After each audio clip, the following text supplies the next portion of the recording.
advocates, among us colleagues in government, there's no need to apologize. That happens to me many, many times. In fact, Director Leaño, just to make you not feel embarrassed and to make you feel better, that happened to me in the middle of a newscast when I was a young journalist and a newscaster, and I could not speak. I completely lost my voice, and I had nodules, and they thought it was something serious. I could not speak for 6 months, and I had to speak using a whiteboard and an eraser, and that problem recurred on and on until recently in 2012. My staff know that. They were so happy. I could not speak for 6 months. So first it happened while I was delivering the news in Angelo Castro in The World Tonight long, long ago. And the director had to go to a commercial break because I lost my voice. So don't be embarrassed po. That happens. That means we're hardworking women. And so when it happened to me again in 2012, I had to write down what I would say every day and just text people. And people were just so happy. And they said, we love you when you're calm and you don't speak. So, but today I have my voice and I will speak about our advocacies. But it will be very short because we want to spend the time looking at the participants of more than 100, I think 127. But allow me to thank and greet, of course, our very, very special friends. A friend of the Philippines, a personal friend, and it is my great honor and pleasure to welcome the presence of Ambassador Thierry Matu and his wife Cecile, who are collectors of art and culture, indigenous art from different parts of the world, in their home, in their collection, who shares our passion for micro enterprises and arts and culture, as well as for nature.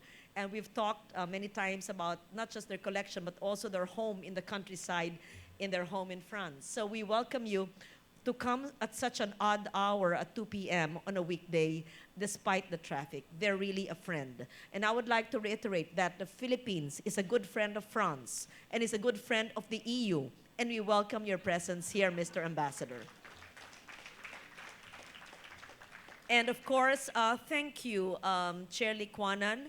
Whenever we see each other in state dinners or in budget hearings or anywhere, we would always look at each other's jacket or necklace, and I would ask her, uy, maganda yan, uy, isayo rin, etc. Because we are co-advocates of what is truly Filipino.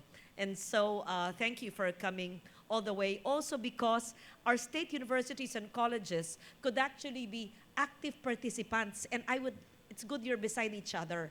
I would like to link you if you're not yet linked. And thank you for this government convergence because all the state universities, how many of them? 110? 13? 110 could actually have their products, and next year we could invite them to have a booth or whoever is ready to join the National Arts and Crafts Fair, because I've provided funding to one state university among the many that I remember now. It's the Don Mariano Marcos State University. During a budget hearing, they said that they needed help for their silk and the Baknotan silk. So we provided funding for that for this year's budget and last year's budget and then in the next year's budget.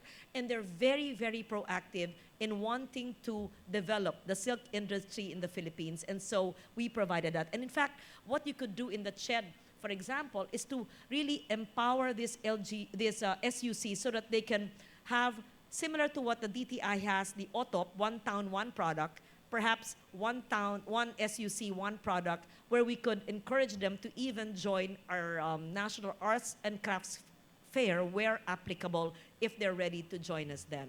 So thank you, Chair Liquanan, for being here. And Mr. Jacques Reber, I apologize for, Mr. Jacques Reber, correct, yes. I apologize for mistaking you to be an ambassador. You look like one of the ambassadors I know, but Nestle has also been very supportive of both nature and culture. Nature because of the coffee products that you buy from the agricultural sector in different regions of the country, but also the recycled blocks that you do in many of the environment fairs that I see. And I hope that one time Nestle can have a booth in the National Arts and Crafts Fair from the not just the coffee products from our coffee farmers, but also the byproducts and the waste products of coffee that you make into your chairs, into your building blocks, etc. So in behalf of the DTI, I am also inviting you. And the PTRI under the DOST has been a steadfast partner in our advocacy to sustain our weaving and our textiles and our crafts. So Director Celia Elumba, thank you for being here as well today. And all the regional directors of the Department of Trade and Industry. This will be short. This is just the introduction. The Micro and Small and Medium Enterprises Law, that's my baby of 2007. And the DTI is a department that implements this RA, which I authored in my second term. I'm so happy that I just came from the Manila fame of CITEM. It was very successful. We have the National Trade Fair annually, December. We have the regional trade fairs, and you have the National Arts and Crafts Fair. I really hope that we could continue to have this, not just on the national level, but even in the regional and even provincial level, which I think DTI is doing. So I think with the convergence that we see with DOST, with even the DA through the slow food movement, which Chitwan and the Great Women Group have actively participated in. Attorney Paula is here, and Ms. Lumawig is also here. I'm glad that there's convergence of DTI, the DA, and the DOST PTRI. Do you know that in the DA, you are the implementers of the Tropical Fabric Law of 2002 again? That was in my first term. So many of you, my colleagues in government who are present here today, are actually the implementers of the laws that I offered in my 3 terms. So the MSME, thank you to DTI for actively participating in this through different ways, through your shared services facilities. For all those who are exhibiting and participating, it is important that they know that they can actually access the shared services facilities of the Department of Trade and Industry by applying for grants in the form of equipment, of tools, of anything technical, as long as they comply with the requirements. It's also important that the participants, and even those who have not participated, know the benefits under the Tropical Fabric Law, which the Department of Agriculture is also mandated to implement. An agency which may not be present here, but is important as well, is the TESDA, because the TESDA is the implementer of the Barangay Kabuhayan Law, where 4th, 5th, and 6th class municipalities are mandated to have kabuhayan or livelihood centers so that it could promote whatever indigenous resources they have for sustainable livelihoods. We know again that the various agencies of government, whether it's the DSWD, it has its livelihood programs, I think the SLP, the DOST has its Step Up or Shape Up programs. The DTI, of course, have your programs. The PTRI has its own programs. So all of you put together can actually empower the grassroots, empower all our friends, our kababayans in the barangays, in the far-flung areas who are almost always affected by natural hazards. So to be able to set up all the sustainable rural livelihoods in the rural areas is so important to all of us. So I will no longer talk, because once I start talking about my advocacy, it takes too long. But what we'd like to do is to go around all the participants, and many, if not all, have been vetted by the DTI. So Dr. Patrick Flores, thank you for contemporizing the presentation of our National Arts and Crafts Fair, and I hope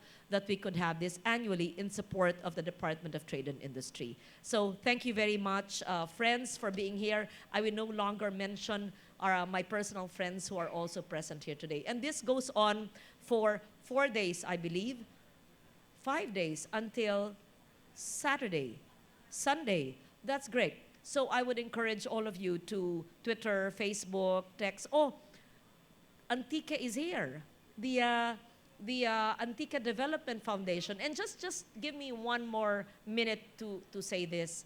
Many of the participants here I've had really long relationships with, meaning I have visited them in the areas where they started. We have nurtured them by giving them actual funding through government agencies, whether it's NCCA or PTRI or different agencies in government, or DSWD, Dole, Kabuhayan. We have gotten in touch with them, kept in touch with them because we buy our gifts from them. We've connected them also with the bigger suppliers and retailers and wholesalers as well. So we're happy to welcome the Antique Development Foundation, who actually goes to the grassroots in my home province of Antique, like the Santa Rosario Multipurpose Cooperative, which gets its raw materials from the mountains of Antique using barrio and nito grass to make their handicrafts of bags and rugs and carpets. Let's say Lili Luglug of the Banawe Women's Federation, whom I met many years ago and I continue to support when they were at the time in dire need because they owed money from the PTRI or DOST. Let's say the mother and son Bule weavers from Banawe, Ifugao, or is it Kiangan, that I've been to